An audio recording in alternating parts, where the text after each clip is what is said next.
Dave Meltzer, guys like that. What the hell does Meltzer know, a little puke? No! I really don't care what Dave Meltzer has to say. You know, this guy Meltzer is so knowledgeable of this industry. Why has he not opened his own territory, ran his own business? Because the first thing he would do would put himself on top, make himself the champion, and everybody on the net would hate his fucking ass. No! When did you You should have been a booker. What? You should have been a booker. Okay. All right. Well, yeah. I mean, you know everything about it. Never- You should have been very successful. Not in this era. You're the most knowledgeable person I've talked to, almost in my life. Next time Brent calls me, I'm gonna tell him to go shut up. I don't want to talk to him anymore. I'm gonna talk to Dave Meltzer. All right. Listen, you know, it's just impossible to talk to you. Okay. You're like an awful lot of people that I've known in my lifetime, and I guess that must be like some people you've known. Yeah. I did it, and you wish you could. No! Internet writers and dirt sheet guys, were they your critics? No, I didn't care. Like I always said, if all those guys are such great wrestling minds, I mean, anybody can Monday quarterback. I just always thought that, you know, if you're so brilliant, why have you not, you know, Meltzer, why have you not booked it for a major? You know, those sheets had a lot of, you know, dud. You know, and it was every year it was like match of the year, you know, Abu Zago versus Naposeno in the Carokian Hall. Like, yeah, right. You fucking saw it when. You saw it from fucking Oakland? Fuck you.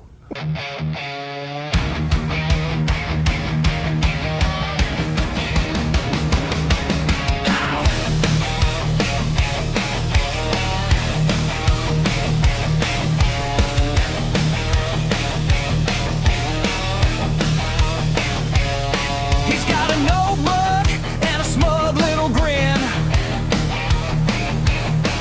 counting suplexes like original sin. If you don't bleed, well, that's your fault. Should have done 3 flips and a powerbomb vault. Oh, Dave Meltzer, judge me from your throne. Throw your stars around like you carved them into stone. 4.7, 4.8. Guess I don't belong. It's a 5-star life and a 3-star song. Yeah, Dave, light me up in bold headlines, but you'll need 6 stars just to rate these rhymes. Phone Wrestling Network, welcome to a brand new podcast here on the feed that we are calling Meltzer Knows Best, ? During this podcast, we'll be watching through each and every match that Dave Meltzer has rated 5 stars or more. Obviously, he's gone to 6 and 7 stars in the more recent years. And we'll be deciding whether he does know best or whether he truly doesn't know best. I can't do this journey alone. I have a couple of guys with me. I really just want to have them on here so they can argue with each other because that's what they do best. No, not really. I really value their opinions. And one of them has a very strong opinion on Mr. Meltzer. And I'll bring him in first. Keith Langston, how are you doing? Hey, buddy, what's going on? It's great to be here. It's great to be here. How are you today? I'm good. I'm excited. I'm looking forward to this new journey. Obviously, this is kind of your, I don't want to say your sequel to Linking Up Luchas, but it's kind of like your spiritual successor to Linking Up Luchas. As I'm sure Meltzer probably gave every match on Lucha Underground a freaking 10 stars or some bullshit like that. So this will be fun. I'm looking forward to this. And I'm even looking forward to, as you said, arguing with our co-host, because as anybody that listens to anything that I'm on in the backbone knows how I feel about this guy. So, yeah. We'll bring in the other guy, king of the shit takes, host of the shit takes as well. Shawn Kidd, how are you? Hey, it's glad to be here and glad to have a third pod that I can get on and argue with the asshole that is Keith Langston. No, in all fairness, so I love Keith. We just have that dynamic. I don't think we have any 5-star Savage matches, so it might be okay. We might not argue too much. Son of Logan. a bitch. So we really don't. You're not wrong. Yeah, well, because he never had 5-star matches. To be clear, there is a 5-star. There is a 5-star Steve Austin match on this list of. There is, and actually, you know what? There's 2. I don't want to hear it.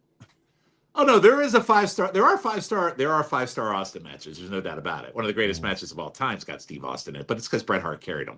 But at any rate, Logan, no, very happy to be here. I think this is a cool journey. Like for me, like to watch matches and go back and say, hey, Meltzer rated this a 5-star and have the opportunity to maybe shit all over Meltzer. But at the same time, really let out. Like for me, this is almost like when we did Pedestal back in the day on, and when you did Fartflation or whatever that one was called. I feel like this is the next evolution of that. So I'm happy to be here. This is going to be a lot of fun, I think. I love watching wrestling matches and learning. And this one is definitely a blind spot for me because I don't have a lot of experience in this year or in Japan in general. So this is kind of a cool opening, I think. So thanks for having me. I appreciate it. Logan, I heard you actually signed up for Duolingo so you could learn Japanese, so you could understand most of his matches that he put on the list. I believe. Yeah, right? yeah, it's gonna be a work in progress, but we'll see how that goes for me. I'm looking very forward to you pronouncing some of the names, especially episode 2. That one's going to be a interesting one, but we'll see that for episode 2. Lots of moving parts in that one. But yeah, like Sean said, this is kind of a take on Pedestal and Starflation, maybe a little bit more Starflation. Obviously, me, Ben Locke, and Callum McDougall did that on the Place to Be Nation wrestling feed, and we live watched them. We're gonna watch them, or we're gonna pre-watch them on this pod and kind of take notes and go from there and kind of stuff like that. But yeah, this kind of a spiritual successor to those two pods is kind of what I had in mind. Sean was kind of one of the key pieces of kind of starting Pedestal back in the day, so I kind of wanted to have him on as well. And Keith is a glutton for punishment and does any pod I ask him to do. So, but I obviously wanted to have him on as well due to his relationship with Mr. Meltzer. So, thank you. But I'm glad to have both of you guys here. But tonight we are going to start on our very first episode. We are going to cover a match from January 20th, 1997. It is going to be. I was going to say, do you want me to announce the names? Because you had said I can't wait to make Keith say these names. So, well, I'm going to say them first, and then I'll talk. It's Kobashi Kid. Get your. I'm gonna get your spin on it after I say them first. So, All Japan Pro Wrestling New Year Giant Series from January 20th, 1997. We have Kenta Kobashi versus Mitsuharu Misawa. And this is how Keith Langston would say it. Kenta Kobayashi. Kenta Kobashi. Versus Mitsubishi Misawa. Oh, Jesus Christ. Oh, boy. No, boy. No, right. It's Kenta Kobashi. Kenta Kobashi and Mitsuharu Misawa. Misawa. Kobashi. Fucking Kobashi Kid. Fucking Kenta Kobashi Kid. Is that like Kilbasi? I'm just kidding. You ever have Kobashi sausage? Fucking Kobashi sausage is the best. It is. Anyways, we'll go back to the regularly scheduled. This program. is a very serious pod, Keith. Yeah, very serious. Very serious. We need to calm down. No, it's okay. I'm just playing. But I was telling y'all pre-pod, I don't know how this worked out because I completely randomized all the matches. I believe it's somewhere in the range of 237 total matches, and I think he's even added to it since I made that list. So I don't know. That would still get us done before Highway to the Impact Zone ever ended if we actually made the ending. Yeah, that's true. But I was telling y'all pre-pod, I don't know how this worked out, but they actually have 3 matches. 1 in 97, 1 in 98, 1 in 99. I believe they're all 3 ranked 5 stars or higher. Awesome. I kind of did some research on this one beforehand, and I realized that actually he hadn't previously rated this one 5 stars. He had originally rated this one 4 3/4, but he did like a backtrack a few years ago. I want to say it was a few years ago at least, and he rewatched some of these matches that were kind of on the cut line. And he actually raised the star rating of this one. I believe Sean even said it was 6 stars now on his database or whatever. So, like I said, that might have been one of their other matches, to be fair, because I was having a hard time finding the date. That could be. But, but it's at least 5 stars or more. So we'll go with that. But this is the first match in their series, like I said, from January 97. They have another one in October of 98, and then a third one in June of 1999. Kobashi was the defending Triple Crown heavyweight champion, defending against Misawa, who was kind of known at the time as the company's ace, kind of as Hiroshi Tanahashi would be in later years in the 2000s, obviously, that we'll talk a lot about as well. Both of these guys were very much loved by the fans. You can kind of, throughout the match, you can kind of tell that they're kind of cheering for both guys. But these guys were tag team partners beforehand. We'll talk about them in our second episode, actually. They're in a 6-man tag, but they were tag partners before this. And then they became, obviously, really good rivals in this match and the future matches. This match, like I said, is for the Triple Crown Championship. The Triple Crown Championship is a combination of the PWF World Title, which is All Japan's main world title, and the NWA International and United National Championships. So it's a combination of those 3 championships. Like I said, Kobashi comes in as champion. He had defeated Akira Taue the previous May for those championships. And in this match, if you want to watch the match before you listen to the pod, obviously, Kobashi is wearing the orange trunks and Misawa is wearing the green and silver trunks. So just to make it a little easier on people that'll watch that are not super familiar with either of these guys' work. So this match takes place in the Osaka Profectural Gymnasium. And so before we get into the actual match, do you guys have any thoughts about the they kind of showed them come into the ring, kind of warming up before the match. Any other thoughts before we kind of get into the play-by-play of the match? Sean, what do you think? No, I would just say, listen, I watch a lot of old wrestling, and I watch a lot of wrestling.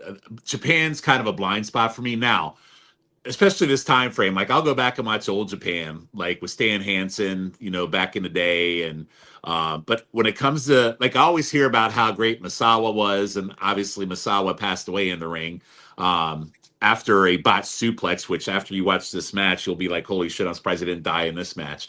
But it's interesting because for me, I get to watch this with open eyes. It's not like I've seen Randy Savage wrestle 500 million times and form an opinion. I have no opinion of either of these guys.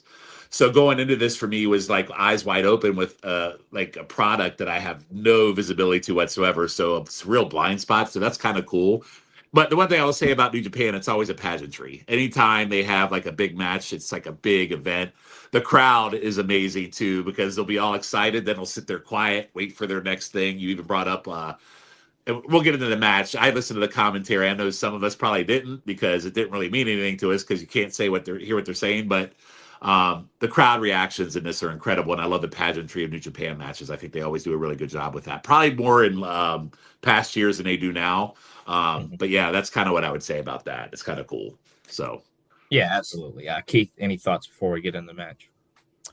So I do want to credit Sean. He actually found, I believe it was Sean. I don't think Logan had signed. It was like a history of the two of them. Yeah, because I had to get it to speed up on the history because I had no idea. So and that actually was a really like fun little article to read because it goes into, and as Logan says, the next match we have, they're actually in a tag team with each other, and it's great because it kind of goes through their history and then how they ended up getting into this like trio of matches against each other, where it kind of is, it almost it mirrors kind of like an American tag team of like equal partnerships kind of collapsing. Not necessarily. But it's like teacher-student scenario, right? I'm trying to remember. I did read through it. I felt it was more of, well, no, because I think they're both like students of Baba, or at least like disciples of Baba. So it's Baba. That's a whole other conversation. So I think it's like, I think that's where it is that they kind of like, they split off from each other, but not necessarily like one of them turns heel right away. I think like they break up kind of because like one of them lucks out and wins a battle royal or something. You know what I mean? Like, it's kind of like a cool, it's actually unironically, it's a way that I always thought I would have written like a storyline for, like, it used to be, I have this fantasy of writing this storyline of a tag team with Lance Storm and Chris Jericho, and having it be that like Lance Storm like ends up becoming the guy because he wins like a battle royal and everything. So I have that like theory. That's like a story that I've always wanted to write. but it's kind of similar to this. And I have no history of knowledge of this at all. Like, this is a total blind spot for me, Japanese wrestling. I don't even want to say that I've even watched stuff with Vader or Hansen or anything like that. So I'm very excited for this ride. But this match, yeah, I mean, the pageantry, as Sean said, it's great. I listen to the commentary because the commentary does keep me in, but I also wanted to hear the sound of the audience sound as well. So, you know, that was, and that's, Sean's absolutely right. It's a huge part of it.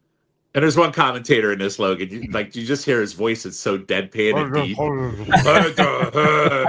And I was like, is it? And at first I was like, is it Baba? But then I looked at the card and Baba actually wrestles on this card.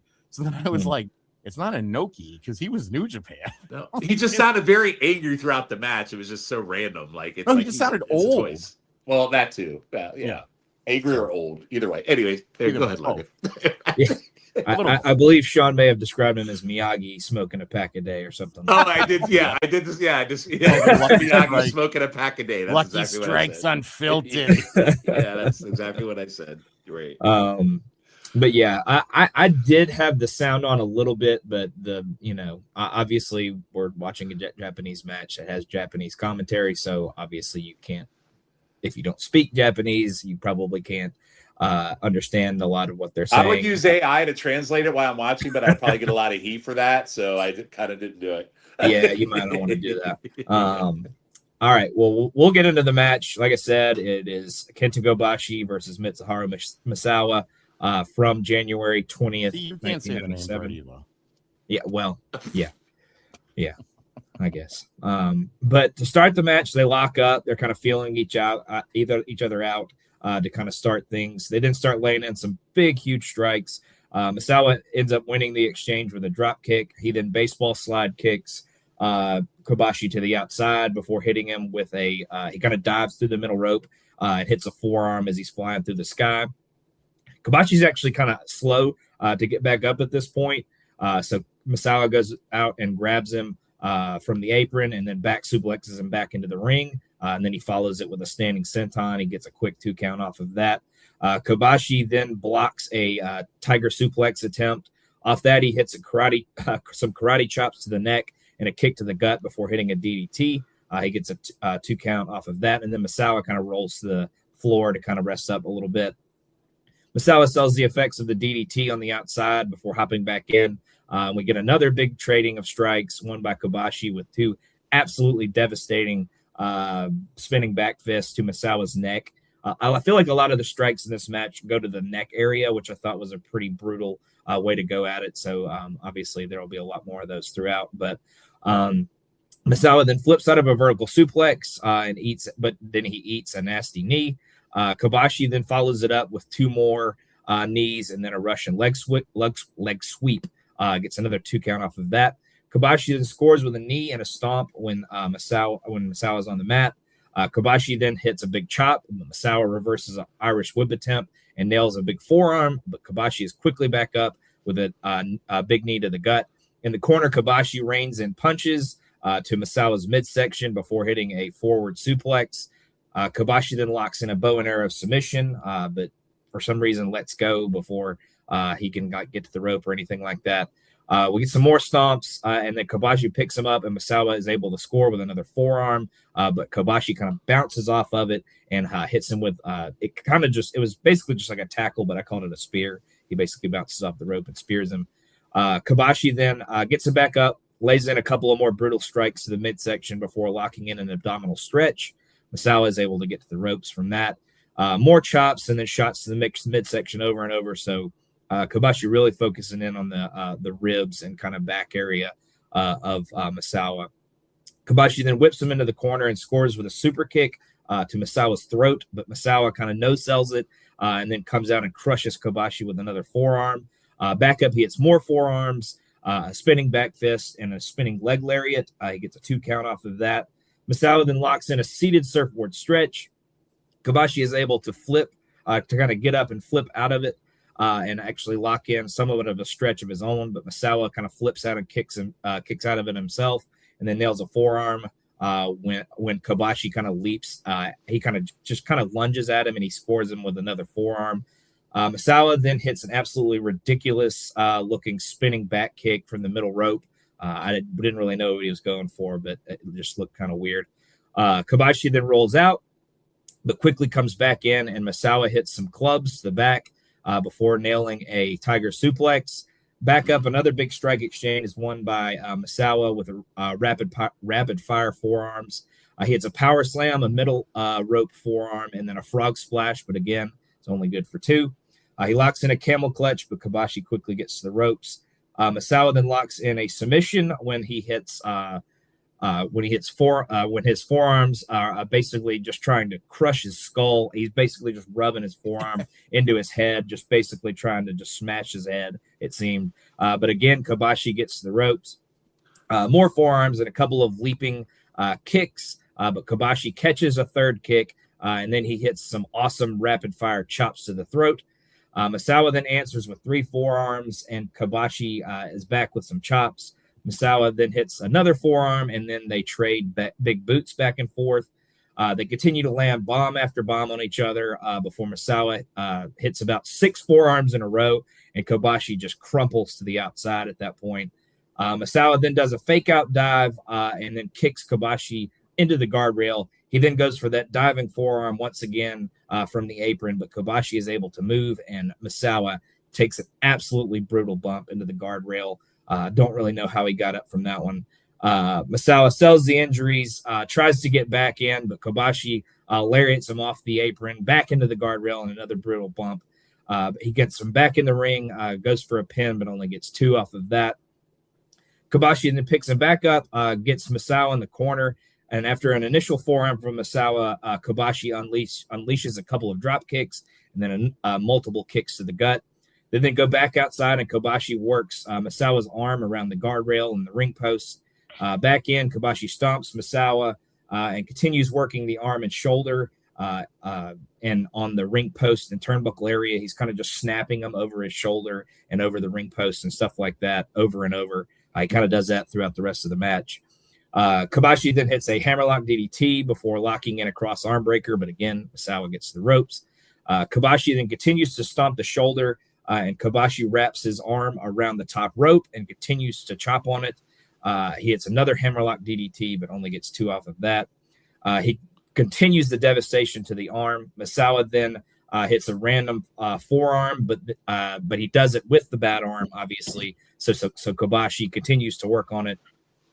Misawa then rolls outside, hits a desperation forearm, but Kobashi rolls him back in and delivers multiple big boots to the shoulder. Misawa then scores a back elbow, but Kobashi quickly recovers and hits an unbelievable one-armed dragon suplex. Kobashi then quickly pounces and locks in an arm bar and cranks on the bad shoulder, but again, Misawa gets to the ropes. Misawa is able to score with a forearm, but again, he uses the bad arm. So Kobashi again locks in an arm bar and cranks on the shoulder. Kobashi then with chops and uppercuts to the shoulder, and then he hits a gross German suplex where Misawa basically lands on his head. He then arm drags him over and again locks in a cross arm breaker. Kobashi then hits more strikes to the shoulder and a brutal back suplex. Both guys then get back up, and Misawa gets his boot up as Kobashi charges at him and then forearms him in the arm, and this actually hurts Kobashi's arm. Kobashi is then selling it like it's broken or at least severely injured. Misawa then baseball slides and hits a slingshot tornado splash to the outside. Back in gets a 2 count, whips it into the rope, and hits a leaping lariat. Misawa then goes for a tiger suplex, but the injured arm again stops him. Kobashi then kicks him to the gut, but Misawa blocks a clothesline attempt on Kobashi's hurt arm. Misawa then hits a German suplex and then follows it with a sit-out tiger bomb, but can only do so much of a pin because his arm is hurt, obviously. Misawa then ends up on the apron and uses the ropes to propel him into Kobashi with a forearm. He then goes up top and leaps into an absolutely gross clothesline from Kobashi. Again, only gets 2 off of that, but Kobashi absolutely can't believe it, so he covers him again, and again only gets 2. Kobashi then hits a layout power bomb, but again only gets 2. Kobashi then starts to get Misawa, but Misawa headbutts him in the gut, and Kobashi quickly answers with a leg drop to the back of Misawa's neck and does another running leg drop as well. Kobashi then hits several knees and hits an X-plex from there, but again, only 2. Kobashi desperately covers again, but again comes up short. Kobashi then comes up and goes to clothesline him, but Misawa again blocks, hurting Kobashi's arm once again. Misawa then continues to slink away, but they end up on the apron, and Misawa is able to Hurricane Rana him from the apron to the floor. Both men then get back in, and Misawa hits forearms and clotheslines before hitting another German suplex. 2 rolling forearms, floor Kobashi, but he's able to duck a third and crush Misawa with a clothesline. Back up, Misawa scores 3 forearms, but Kobashi is still able to hit another German suplex. Back up, they trade a couple of strikes before Misawa hits a headbutt to the gut and a rolling forearm to the back of Kobashi's neck. Misawa then follows it with a tiger suplex, but again only gets 2. Misawa then avoids a spinning back fist and struggles, but eventually hits a tiger driver, which was gross. Kobashi then, out of desperation, tries to put as much as he can into some clotheslines, but Misawa is able to hit another dragon suplex. Misawa then loads up one more forearm, and he charges toward Kobashi and absolutely crushes him with it. And that is good for the 1, 2, and the 3. And Misawa is your new Triple Crown champion. So there was a lot of gross suplex, a lot of gross strikes. Shawn Kidd, what did you think of that match? Well, first off, kudos to you taking us through a marathon of a 49-minute like start to finish match. I mean, literally it's 49 minutes. So when you first look at that, I'm like, oh shit. Like what's this? Here's what's great about this is what I would call, and you know how I am about my matches. This is a good old Shawn Kidd meat slapper. It was like right out of the gate. Like they didn't really have any slow points coming out. Like Misawa just came out like as a challenger, and he just like went into his diving elbow, tried to do the tiger driver. I mean, didn't get it, but there was no slow points really in this match. And Kobashi, he doesn't let like Misawa take control. Like he's hitting the DDT, tries to slow things down. The spinning back chops are amazing.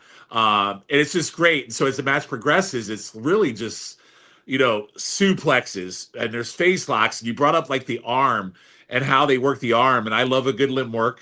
Keith will say, I love my limb work. Bob Backlund does great limb work, by the way, Keith, just FYI. I know you hate Bob Backlund because you bring it up on other pods. Can you stay on target, please? Thank you. Yeah, I am. I'm just saying, I'm bringing up how you always bring up how I like my limb work, and I love my limb work. The second stretch, about 10 minutes, and Kobashi just kind of took over completely over Misawa. And you brought up the arm and how he zeroed in on the arm. Like, there was some great transitions. Like, there was like a half Nelson suplex that set up an arm bar. Then there's a counter elbow into like how do you say this? Fujiwara arm bar? Is that how you say it? Fujiwara. And it was, and then there's like a nasty spot. You brought up a spin kick and it dumps Misawa on his head. It's just amazing. And then like as you get to the back half of the match, like the last 5 minutes, they just go at it. Misawa's just firing elbows. They're hitting German suplexes. His elbows, like his forearms. Like I just can't get into how much I loved like the stiffness, the nastiness. Kobashi did a nasty German, and now both guys are just like running on fumes towards the end. And I love the finish where like they're just both exhausted, and then Misawa hits a suplex, and then he just runs across the ring and he just smashes him with that elbow. Just stiff as shit. There was one move, I don't know what it was. Did you catch this? And you might have said it in the recap, but it was so much. There was almost like a suplex into a powerbomb move that I don't recall that I've seen very often, but it just looks so cool in how they did it. And again, Japan's a blind spot for me, but I would tell you, I think the match could be cut by about 10 minutes, right? I think you can accomplish what you need to, probably cut 10 or 15. But there was not one point in this entire match where I was just like, oh God, what are we doing? This is drawn out. This is a long stretch. They were just going nonstop at each other for such a long period of time. And I think the match was built out great. I think they really laid into it. I think one of the things I've learned about Japan is these guys don't hold back. And if you were like to go into this and say, hey, wrestling's real, this is the shit you would expect to see. This is, for me, absolutely 5 stars. I might be able to convince to go higher, but for a 1997 match for Japan that I have no context of whatsoever, this fucking I can't wait to see the rest. Like if they have a series that are 5 stars plus, I can't wait to see what other matches these guys are involved in against each other, because this match for me was amazing. Easy 5 stars. I could probably go more, but I would say Meltzer got this one right. So I didn't want to go line by line at everything you said. I just can't express. You know me. I love my stiff meat. This is some stiff meat. This is just fucking amazing. So I'll leave it at that. Yeah, incredibly stiff, and yeah, like I said, some of the suplexes are just, you mentioned they land on their head. It's disgusting. Misawa dies in the ring eventually, and yes, I can maybe see why in this match, because he definitely doesn't shy away from landing. He lands on his neck. It's almost like his death was built up in story over what we saw in every move in his match and every suplex he took. So it's, yeah. And like I said, I like my meat slapping. I think Keith likes meat slapping more than I do, but 5 stars. Easy. Easy. I got you. Keithy, what'd you think? I must have been watching another match. I thought this match was terrible. Shut up! Fuck off! You did not. No, I will say that. It's funny. Sean had mentioned like cutting 10 minutes from this match. I don't know if you had to cut anything from this match. This is one of those, and a lot of it is because there are no real rest holds. I mean, and by Keith, it might be you could. I'm not saying they should have. I said you could easily do it. It doesn't take away from me at all. You could, because there was definitely like some repetitiveness. Yeah. In the moves and whatnot. And believe me, going to like independent wrestling shows, a lot of times the main events do run like over 20, 25 minutes, and you start to go, okay. One of the things that I say a lot of times when I'm watching some of these matches, especially nowadays, where it's like there's natural finishes. I think I've even talked to you about this at like a pay-per-view, Sean, where it's like there is a natural finish to a match. And when you see a natural finish and then there's a kick out, it kind of deflates the finish a little bit for me. Right. I didn't feel that with this. I felt like that while this could have ended at any moment, I don't think it felt 100% natural until the very end. Obviously this is supposed to be like, I'm assuming the coming out of Misawa as like the Triple Count champion, because he's kind of playing the face in peril almost during this match, especially with all the arm work that's being done. Limb work that's being done. And I did appreciate that. It's amazing because I'm totally jazzed up for, I know everybody, I mean, being an American wrestling fan, obviously there's the trilogy of matches with Flair and Steamboat that everybody gives credit for, except for Shawn Kidd. But I think that this is the great trilogy. And if this was the first of the 3, it's kind of like, where do you go from here? I mean, what do you have to kill one of them? Interesting. Like no blood. Yeah, that is a good point. No blood in this is insane. Like no blood. Yeah. And especially considering like, at the point where the thing I loved was when Misawa like did that fake out over the top rope. And then kicked Kobashi into the ring, into the guardrail, and then Misawa ate shit on the guardrail too, which I was like, oh, big time, yeah. And that's when I'm looking. I'm like, he's got a gig there. Plus, it kind of looked like, I don't know. At some point when they were sweating, it almost looked like they had. I don't know. Do you guys remember like in the Beyond the Mat where they show like Mick Foley getting cut prior to the Royal Rumble so that he would bust open easily? I was like, I know obviously some wrestlers can bleed like instantly because of how many times they gig themselves, but I almost felt like they did that where they like pre-gigged themselves before the match. So I was expecting blood and that didn't happen, but you didn't need it. I didn't think you needed it at all. I felt like this was a great contest between, I feel like 2 evenly matched guys.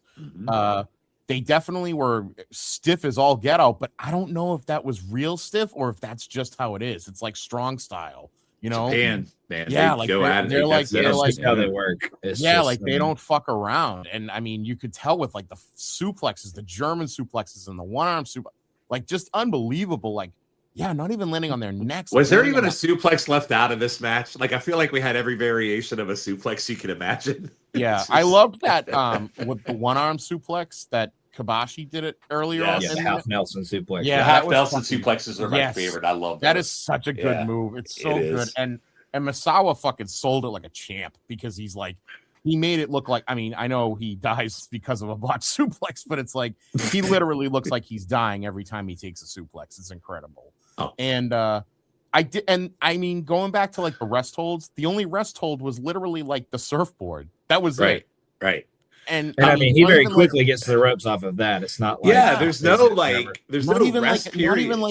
Not even like a little bit of an extended headlock sequence or a front face lock. Nothing. Like these guys are just fucking hit the gas, all cylinders from start almost to complete finish. Like just it's a 42-minute match or something like that. It didn't even feel like it was a 42-minute match. No. It really didn't. And the crowd is great too, by the way. It's like that was the thing. Yes, great. Yes. Yeah, because like I think I was texting you this to you guys where I was like, I love like how when a move is getting set up, the crowd gets real quiet so that you can literally hear the chop or the meat slap, as Sean says. I mean, it's like the crowd's into this too, and the announcers, even though I didn't understand what the hell they were saying, they were into it too. And it sounded like it was just, at least the play-by-play guy was into it. Like, this was just, Does Meltzer get it right? I would say yes. He probably got it wrong, if only to say, like, it could have gone higher. But originally when he scored this 4.75, I'd say this deserved to be a 5 right out the gate. And having known, and he probably rescored it in a time when he wasn't giving anything over 5. I feel like if he went back and looked at it now, he might even go higher than that, because I think I think it's a good kind of mix of like old school, fisticuffs, meat slapping type thing, but then it still has a very modern feel to it as well. And there's not an overkill of finishers, like false finishes. I like that. Yeah, absolutely. Like I said, they don't rest hardly at all. They go out to the outside a couple of times to kind of recover, but they probably needed it because they were beating the absolute shit out of each other. And there was no blood. Might have been a little bit of internal bleeding from some rib shots and stuff like that, but obviously we didn't see. But the blood's all internal. That's true. That's true. Not to cut you off, Logan, but the last thing I want to say, and it's just because you did it justice, but I don't think Sean and I mentioned it. I know I didn't. I don't think Sean did. That hurricanrana off the apron was fucking dynamite. Yeah, it was. There was just so much to try to gain in what you talk about in this match. It's like you're bound to miss something. Yeah, because everything was fantastic. That was dynamite, though. That friggin' hurricanrana was awesome. So yeah. Sorry, no, you're fine. And as many forearms as Misawa hit throughout the match, like I feel like it was real fitting that that's what it ended on. I mean, he did like a supercharged, loaded up, and ran across the ring and really rocked him with it.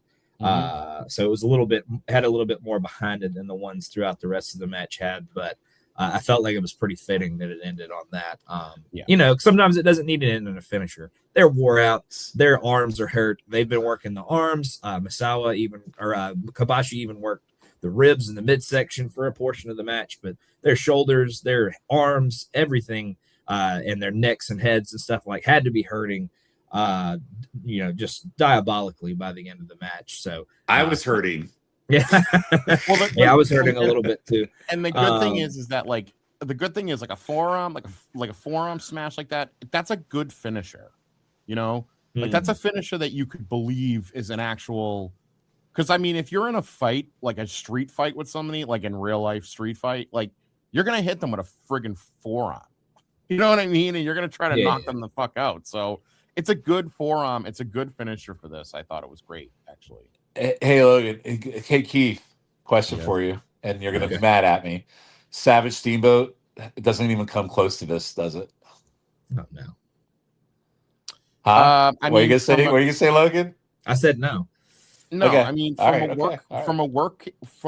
You know what's funny? You mentioned how not to go on this tangent, but you mentioned I'm not. I'm just trying to be comparable here. I'm trying to be serious. I'm not. I know, and I'm being serious too. Like you've mentioned that Steamboat is not. That Savage is not on any of these, and I'm not going to deny. Yeah, Savage's best match. If you're not going to say is Steamboat, I guess maybe him and Flair at Mania 8. I don't know. It's just maybe him in I don't know. But the thing is, and the thing I've told you this 1,000 times, the reason why I consider Savage to be one of the greatest of all time is because he figured out the way to tell a complete story in less than 10 minutes. in Well, the I ring. like the story they told here in 49. Exactly, minutes. but you don't. But you know what? I guarantee you. I mean, I don't know how many of these matches go over 30 minutes, but I guarantee you it's a lot more. Well, it is You know? Japan. I know the next one we got, the next episode goes almost 45. So Right. So it's like, I mean, and if that's what you're saying is like, if Meltzer's thing is he just looks at how long the fucking match is and he goes, oh, I can automatically give this 5 stars. It's like, is it 5 stars? Because you know what's funny? The Iron Man match with Hart and Michaels is terrible. it is 100%. You won't And that's hear an me argue hour-long that. match. That's an hour And you plus won't, match. and you won't hear me argue it. So I agree with you on that. By the way, I just wanted to hear context, so I wasn't trying to poke the bear. It's just like it's not even poking the bear. I'll admit you're right. It's just hard for me, and this is what I argue is like when you see a match like this, and then you hear everybody like revere a match like that one from 1987 with those two. It's just not the same. It's just I don't know. It's just also interesting. it's also a different audience. Not everybody that like drools over. I mean, I told you one of the first matches that I ever watched in wrestling was that match, because it was like the first pay-per-view I ever saw was the Rumble 91, and then I went to my local video store and I rented like the Best of WrestleMania, and that was like the first match on the tape. So it was literally like the first real match where I saw like multiple 2 counts, and it was just no, I get it. I'm just saying over time it doesn't hold. That's all I'm saying. I like this one for me. I just like walking into this one, especially without any context whatsoever. Listen, we have people in our group chat like Chad Campbell. I can only imagine what he must think of this match. It's probably one of the reasons why he fell in love with Japan and why he's such a Japan guy, because this match made me a Japan guy. I can't wait to watch I saw more a lot of of this shit. when I was looking at this, a lot of people said that whenever they are asked why they like professional wrestling, this is one of the matches that they pull up. Yeah, I would agree.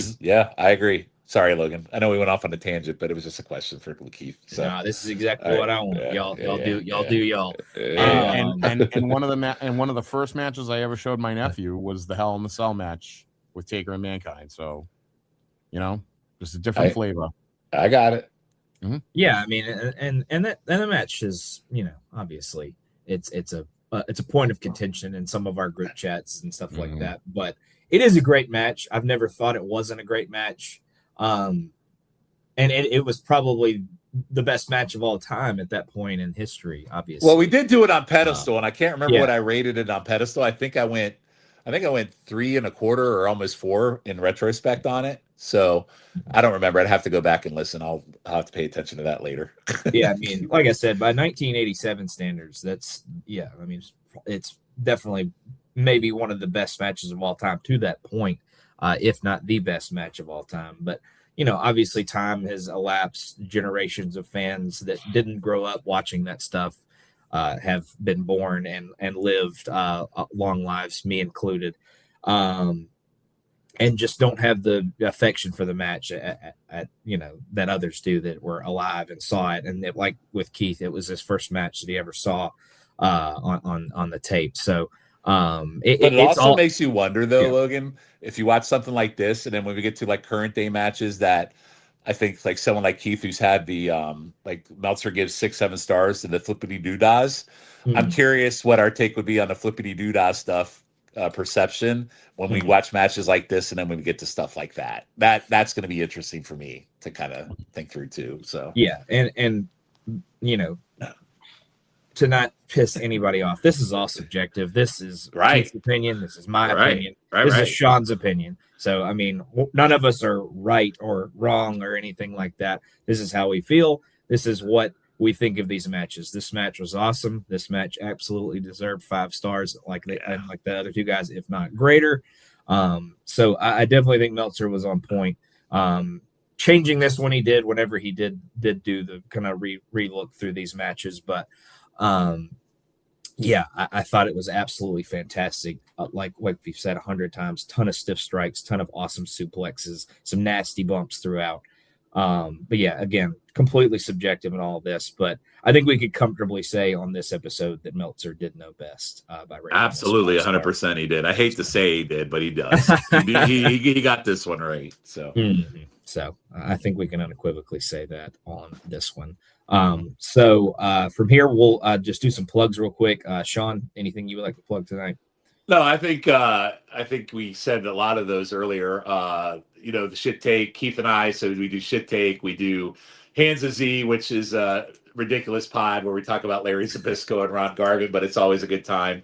And now we're doing this one. So 3 pods with Keithy. I think 3 times the charm. So we'll pause there. I gotcha. Keithy, what would you like to plug? Oh, and Territorial. Don't forget Oh, yeah, Territorial too. I got Territorial too. So all right. Keith. You can listen to me on GFA Live with PD Winston, one of Shawn Kidd's favorite shows.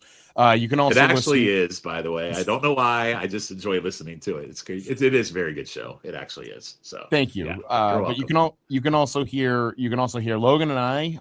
Logan is like my probably up there with Shawn, I think, for a tag team part as far as how many podcasts I do with them.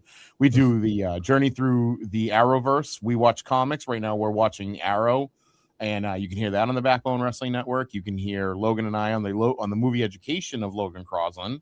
And also you can catch me on YouTube, where I can Keithy Take the Heat, where I cook in my small kitchen some of the recipes from the WWE superstars and some other recipes that I throw in there from time to time. And that's pretty much it for right now. I mean, I got my own shows, but, everybody knows where to find me. Flounder824 at the artist formerly known as Twitter, as well as Blue Sky. And Instagram and Facebook and everywhere else. So check me out. Don't forget about Take Me Home, Keithy Rhodes on YouTube as well.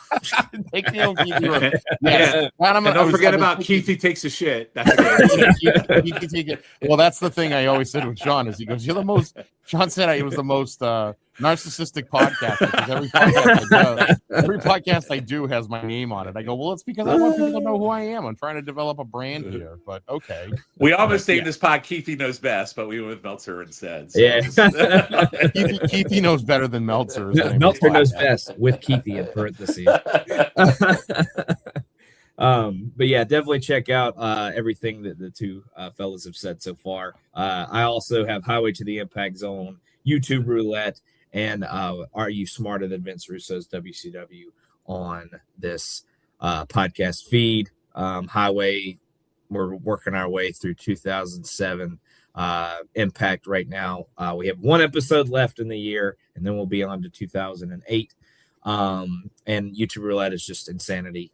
If you haven't listened to it before, definitely go out of your way to listen to it. It is one of the most entertaining pods out there because Scott Shiflett is on that one, and he always brings his special brand of insanity. Well, Scott might pop in on this show at some point now and then, right? Maybe.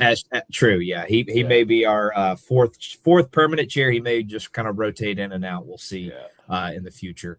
And then I also do the Russo show with Schiff as well, but that one's a little more serious. It is about an insane topic, but Schiff tries to play it a little more down the middle on that one. So, but definitely a really entertaining pod about a kind of crazy period in wrestling that probably hasn't been visited quite enough for podcast sake. But I thought that was a really great first episode. Thanks everybody for joining us, and we will see you next time.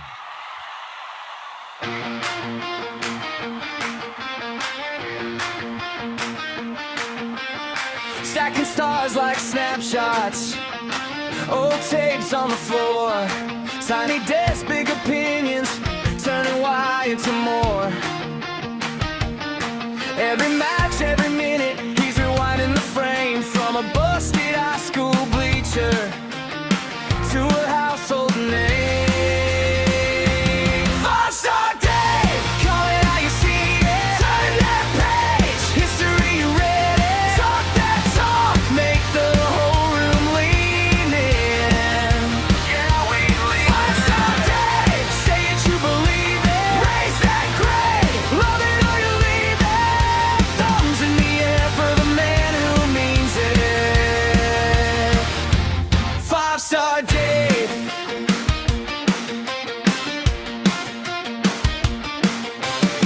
Old school spiral notebook, scribbled thoughts in the margins. Heart first, head on fire, never learned how to bargain. If it's good, it's a classic. If it's bad, it's exposed. Every truth, every tangent hits you right in the soul. 5-star Dave, call it how you see it. Turn that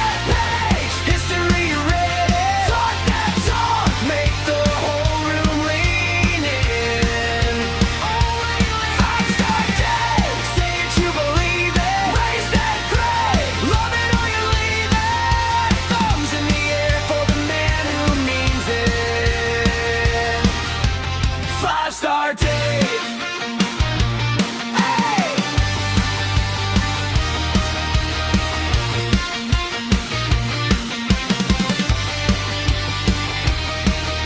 Who's keeping score? He's counting more than numbers. Heart, grit, glory, every loss, every wonder. You can cheer.